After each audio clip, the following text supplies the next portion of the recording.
Good morning, and welcome to your weekly cup of Joe. My name is Joe King. I'm the owner of Physical Therapy Advantage in North Aurora. And today we are on our third and final series piece on gardening tips. First one, we talked about using a bench or a cart, kneeling, using pads, whatever it might be to help ease some of the pressure and be in a better position so you can garden for a little longer period of time. Last week we talked about if you are going to do anything from the standing position to use maybe such as we call a golfer's reach, or at least being in a staggered stance and squatting and being a little more supported there, or using a shovel or a cane or something else. As I have here, we are demonstrating with the dowel rod and use that outside too.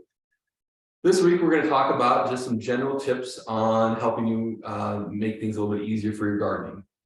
One is to soften the ground. Hard ground makes it a little bit much more difficult for your back and your knees and your hips if you're having to dig some things, whether it be with a trowel, whether it be the shovel, whatever. So if you can soften the ground, put some water down a little bit to soften it up, and or just going out in the mornings when the dew is there, it's a little softer. Making sure you have sharp tools, that also helps take a little pressure off of things so you're not having to kind of pound and pound and pound. One of the big things that we talk about to a lot of our clients in the clinic is pacing yourself when you're gardening and getting outside, taking frequent breaks, even stretching on those break periods. So maybe you can't go for an hour and a half straight. Maybe I have to go 20 minutes, 25 minutes and take a small little break, sit and rest, or do a couple stretches, and then go for 20, 25 more minutes again. I can still go for an hour and a half in length. I just may have to take a 5 to 10 minute break in between and just give my body a little rest, like I said. And that's okay too. Just gotta know it's gonna be good for you and that you don't want to aggravate any injuries that you're dealing with.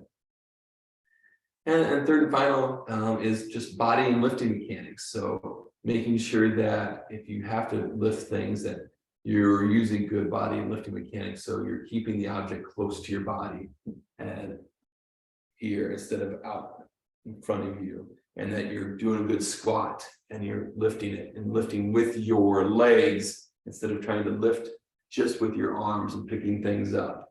If you've got a big pot, even if you use a cart and you put that big flower pot or flat with plants and you're hauling it across the yard, but you just don't want to use bad mechanics by lifting and being bent over too much. So if you can remember those things, and even as we talked about in our first video, more kneeling, half kneeling, and or using a cart to sit on a bench, or just bringing something out there, a milk crate or something like that to sit on to do a little more gardening. Whatever works for you, you can makeshift a lot of different things to kind of ease the burden on your body and decrease the stress. Hope these gardening tips over the last 3 weeks have helped.